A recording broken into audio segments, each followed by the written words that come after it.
আসসালামু আলাইকুম বন্ধুরা, আশা করি সকলে ভালো আছেন। বিকালের এই গাজালানো বাতাস আর দুম মাইরা থাকা আবহাওয়ার ভিতর বৈশা বৈশা ঢাকা নিউ মার্কেট থেকে আগত প্লেয়ারের খেলা উপভোগ করতেছিলাম। আর এই যে এখনো যারা খেলতেছে এর মধ্যে 20 ভাগ হচ্ছে খেলোয়াড় আর 80 ভাগই হচ্ছে দেলোয়ার। আর এরা জাথা মাপের দেলোয়ার না, একেবারে উচ্চ পর্যায়ের দেলোয়ার।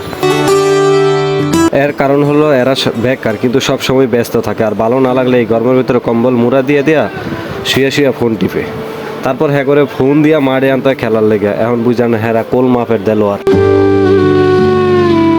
তো খেলা টেলা শেষ করে সবাই কলে যে লন ভাই আজকে কিছু বানায় খায়। আমিও বললাম যে কিছু বানায় খাওয়া যায়, এই কথা কই আমার নীলপল্লী রেলওয়ে বাইরে গেলাম অগলেগে খাওয়ান জোগাইতে।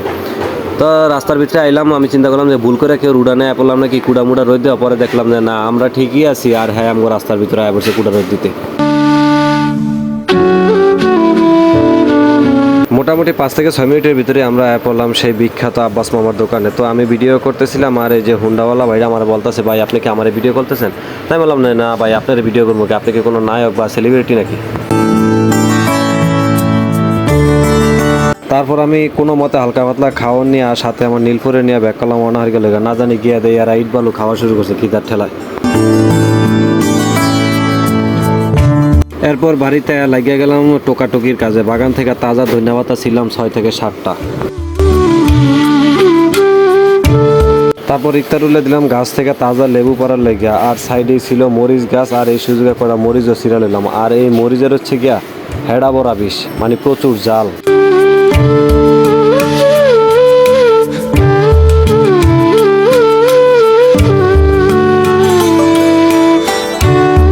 মোটামুটিভাবে সব সরঞ্জাম আমাদের জোগাড় করার পরে এগুলা এখন হচ্ছে দোয়ার পালা আর হচ্ছে কাটার পালা।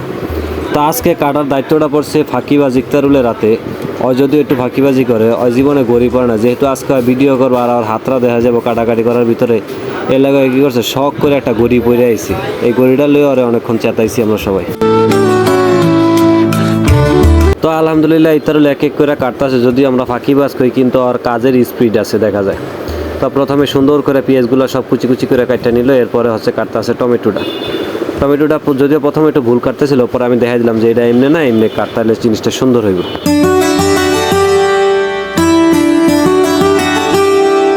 এরপরেই শুরু করছে গজব আমার কাজ। কাটতে দিলাম শশাটা কাটতে গিয়ে কী করছে, 4 ভাগের 3 ভাগই শশা খাইয়া লাইছে। শশা আনছি এমনিও কম, আর শশা খালি খাইয়া লাইছে। অগো চেহারা নাকি ব্রণ ওড়ে, চেহারা উজ্জ্বলতা হারাইয়া লাইছে।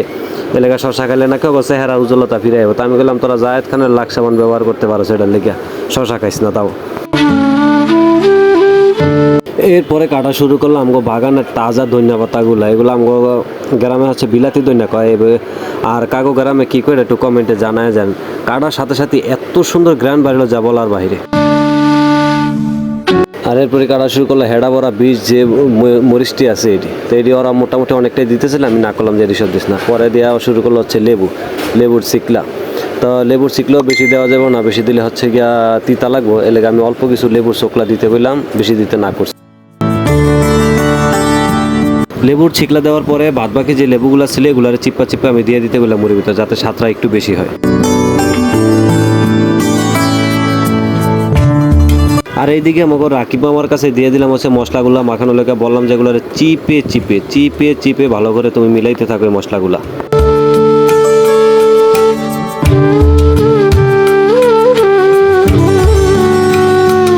মশলাগুলো মিলানোর পরে দিয়ে দিলাম হচ্ছে আলুর চপ, বেগুনি আর পেঁয়াজগুলা। যদিও এক হাতে ভাঙতে এগুলো দেরি হবে, এই জন্য 3 জন লাগাই দিলাম। যদিও 3 জনের হাতই ছিল আধোয়া। আর আমাকে গ্রাম্য ভাষায় একটা কথা আছে, পোলাপাই না খাইবো লোদে ফোদে করবো কি, বাং উড়া দুরা। সবাই সুন্দর মতো ভাঙা শুরু করে দিছে এটি।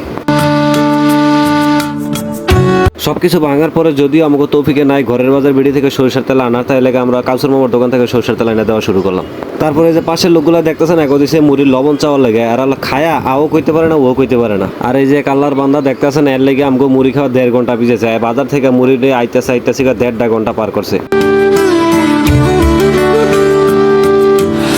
তো আলহামদুলিল্লাহ সবকিছুর পরে আমাকে এখন রেডি। এখন আমরা খামো, আর আপনারা চায় দেখতে থাকেন, আর আমরা এই পাশে খাইতে থাকি।